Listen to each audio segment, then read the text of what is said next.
Sebanyak 7 orang ditetapkan sebagai tersangka korupsi tata kelola minyak mentah dan produk kilang PT Pertamina Persero, subholding dan kontraktor kontrak kerjasama, K3S, 2013 hingga 2018, Senin, 24/2, dalam perkara yang turut menyeret pimpinan Pertamina ini. Negara mengalami kerugian mencapai Rp193,7 triliun. Para tersangka yakni Direktur Utama PT Pertamina Patra Niaga yakni Rifa Siahaan, kemudian Sani Dinar Saifuddin yang merupakan Direktur Optimasi Feedstock dan Produk PT Kilang Pertamina Internasional. Adapun 5 tersangka lainnya yaitu Dirut PT International Shipping berinisial YF, VP Feedstock Management PT Kilang Pertamina Internasional berinisial AP, lalu Beneficial Owner PT Navigator Katulistiwa yakni MKAR, Komisaris PT Navigator Katulistiwa dan Komisaris PT Jenggala Maritim berinisial DW.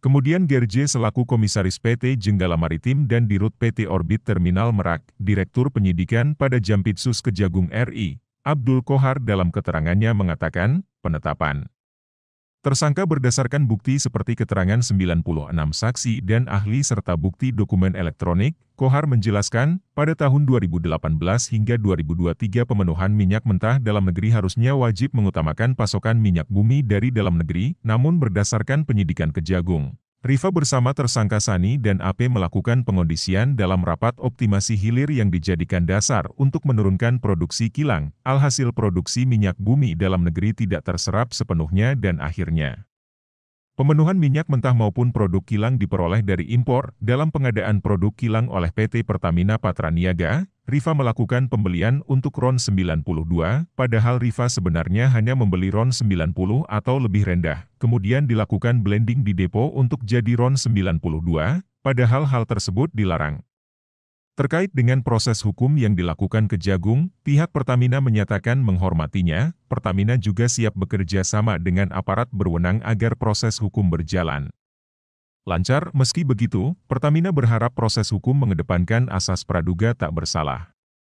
Tersangka RS melakukan pembelian atau pembayaran untuk RON 92, padahal sebenarnya yang dibeli adalah RON 90 atau lebih rendah, kemudian dilakukan blending di depo untuk menjadi RON 92 dan hal tersebut tidak diperbolehkan atau bertentangan dengan ketentuan yang ada.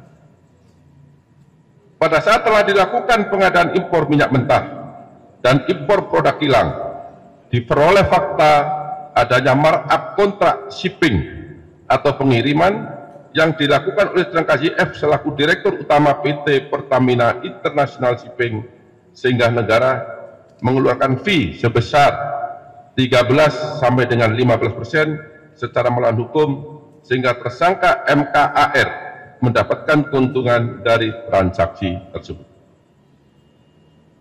Pada saat kebutuhan minyak dalam negeri mayoritas diperoleh oleh produk impor secara melawan hukum, maka komponen harga dasar yang dijadikan acuan untuk penetapan HP atau harga indeks pasar, bahan bakar minyak untuk dijual kepada masyarakat menjadi mahal atau lebih tinggi, sehingga jadikan dasar pemberian kompensasi maupun subsidi bahan bakar minyak setiap tahun melalui APBN. Adanya beberapa perbuatan melawan hukum tersebut telah mengakibatkan adanya kerugian keuangan negara sekitar 197 triliun. Terima kasih sudah nonton. Jangan lupa like, subscribe, dan share ya.